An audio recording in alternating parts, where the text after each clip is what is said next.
નમસ્કાર મિત્રો. તો એચડીએફસી પરિવર્તન સ્કોલરશિપ યોજના 2026-27ના ઓનલાઈન ફોર્મ ભરવાના શરૂ થઈ ગયા છે.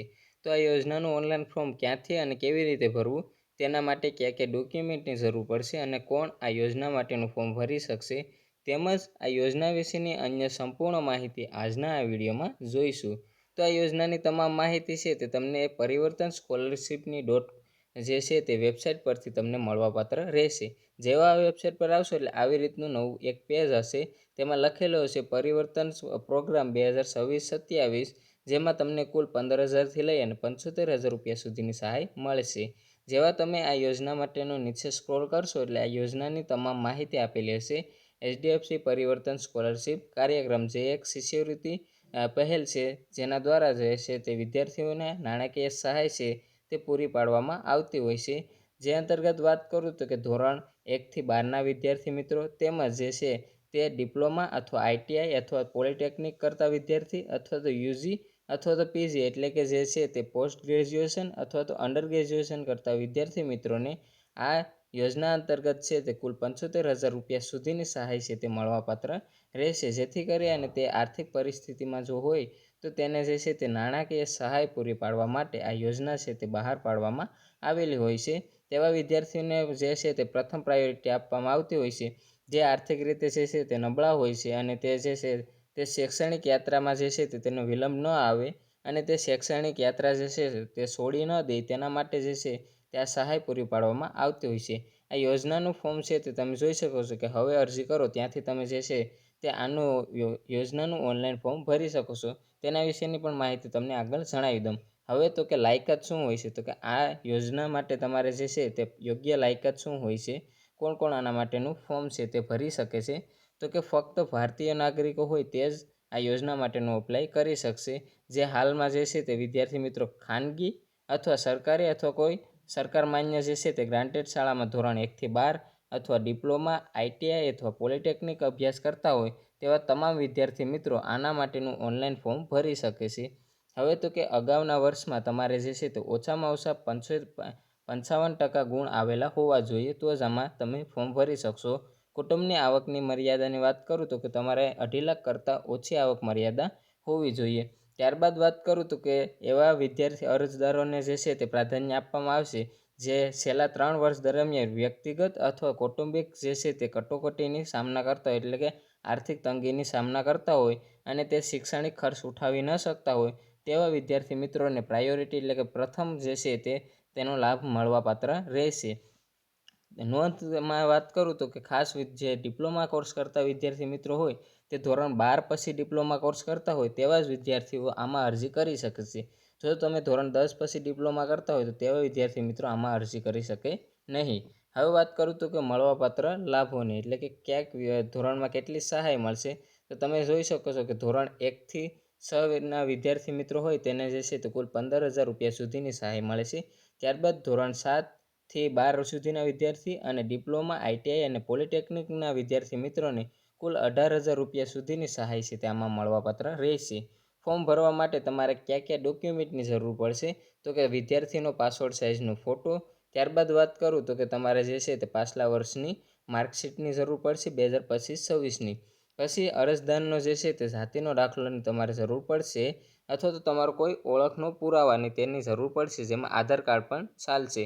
પછી તો કે ચાલુ જે છે તે શૈક્ષણિક વર્ષમાં તમારે ફી ભર્યા હોય તે ફીનો પોસ્ટનો પુરાવો, અથવા તો તમારું જે છે તે સ્કૂલનું બોનોફાઇડ સર્ટિફિકેટ અથવા તો પ્રવેશ પ્રમાણપત્ર પણ ચાલશે. તે કોઈ પણ જે છે તેમાંથી તમારે ડોક્યુમેન્ટની જરૂર પડશે. પછી તો કે તમારે જે છે તે તમારા બેંકની પાસબુકની જરૂર પડશે. બેંકની પાસબુકની વિગતોવાળું જે છે તે તમારે નકલ તેમાં અપલોડ કરવાની રહેશે. ત્યારબાદ વાત કરું તો કે તમારો આવકનો પુરાવો જે છે તે આવકના પુરાવામાં આ 3માંથી કોઈ પણ ચાલશે, જેમાં ગ્રામ પંચાયતનું અથવા તાલુકા પંચાયતનું અથવા તો તમારા સોગંદનામું, તે કોઈ પણમાંથી તમારે જરૂર પડશે. પછી તો કે વ્યક્તિગત જો આ લાગુ પડતું હોય તો કૌટુંબિક અથવા વ્યક્તિગત જે કટોકટીનો પુરાવો હોય તે તમારે જે છે તે જરૂર પડશે. પછી અરજી પ્રક્રિયા, તો કે તમારે આના માટેનું ફોર્મ ક્યાંથી ભરવાનું રહેશે, તો કે તમારે જે છે તે બડી ફોર સ્ટડીની જે છે તે વેબસાઇટ પર આવી અને ત્યાં તમારે જે છે તે રજિસ્ટ્રેશન અને ઈમેલ આઈડી વડે તમારે નોંધણી કરવી પડશે. જેવા તમે નોંધણી કરશો એટલે તેમાં લખેલું હશે એચડીએફસી પરિવર્તન સ્કોલરશિપ, તેમાં તમારે ક્લિક કરવાનું છે. ત્યારબાદ ક્લિક કરશો એટલે અરજીનું ફોર્મ ખુલી જશે અને અરજીના ફોર્મમાં તમામ વિગતો આપેલી હશે, તે તમારે તમામ વિગતો ભરી દેવાની રહેશે અને ત્યારબાદ તમારે જે છે તે ડોક્યુમેન્ટ અપલોડ કરવાના રહેશે. ત્યારબાદ તમારે જે નિયમો અને શરતો આપેલી હશે તે નિયમો અને શરતો વાંચી અને સબમિટ કરશો એટલે તમારું ફોર્મ છે તે ઓટોમેટિક જે છે તે ભરાઈ જશે. અને ત્યારબાદ આ તમામ ડોક્યુમેન્ટ જોઈ શકો છો કે આ ડોક્યુમેન્ટ છે તે તમે અહીંથી વાંચી શકો છો અને અરજી છે તે અહીંથી પણ કરી શકો છો અને બડી ફોર સ્ટડીની વેબસાઇટ પરથી પણ કરી શકો છો. અરજી કરવાની છેલ્લી તારીખ યાદ રાખજો કે છેલ્લી તારીખ છે તે 31 ઓગસ્ટ 2026 સુધી તમે આમાં ઓનલાઈન અરજી કરી શકો છો. ત્યારબાદ વાત કરું તો કે વારંવાર અન્ય ઘણા પ્રશ્નો પણ પૂછવામાં આવતા હોય છે, જેમાં વાત કરું તો કે આ પરિવર્તન સ્કોલરશિપની જે છે તે પસંદગી પ્રક્રિયા, એટલે કે આમાં તમારું જે છે તે સ્કોલરશિપ કેવી રીતની મળતી હોય છે, તો કે તેમાં પસંદગી પ્રક્રિયા જે છે તે એક તબક્કામાં જે છે તે તમારી પસંદગી પ્રક્રિયા જે છે તે થતી હોય છે. અહીં જોઈ શકો છો કે જેમાં પસંદગીમાં વાત કરું તો કે લાયકાતના જે છે તે માપદંડના આધારે વિદ્યાર્થીનું એક મેરિટ લિસ્ટ બહાર પાડતું હોય છે. ત્યારબાદ તમારે જે છે તે ડોક્યુમેન્ટની ચકાસણી થતી હોય છે અને તમારે જે છે તે ડોક્યુમેન્ટની ચકાસણી થયા બાદ તમારું જે છે તે વ્યક્તિગત ઇન્ટરવ્યૂ લેવામાં આવતું હોય છે. ઇન્ટરવ્યૂ લેવા બાદ તમારું જે છે તે એક મેરિટ યાદી બહાર પાડવામાં આવતી હોય છે. ત્યારબાદ જે છે તે તમારું જે છે તે સિલેક્શન થતું હોય છે. પછી તો કે આ જોઈ શકો છો કે તમે જોઈ શકો છો કે અલગ અલગ રીતની તમને પ્રશ્ન અલગ અલગ પૂછવામાં આવતા હોય છે. તેવી રીતે તમે અહીંથી વાંચી અને તમામ જે છે તે અહીંથી તમે જોઈ શકો છો. કે ધોરણ 8માં જો કોઈ વિદ્યાર્થી મિત્ર 53% ગુણ મેળવ્યા હોય તો તે શિષ્યવૃત્તિ માટે અરજી કરી શકે છે.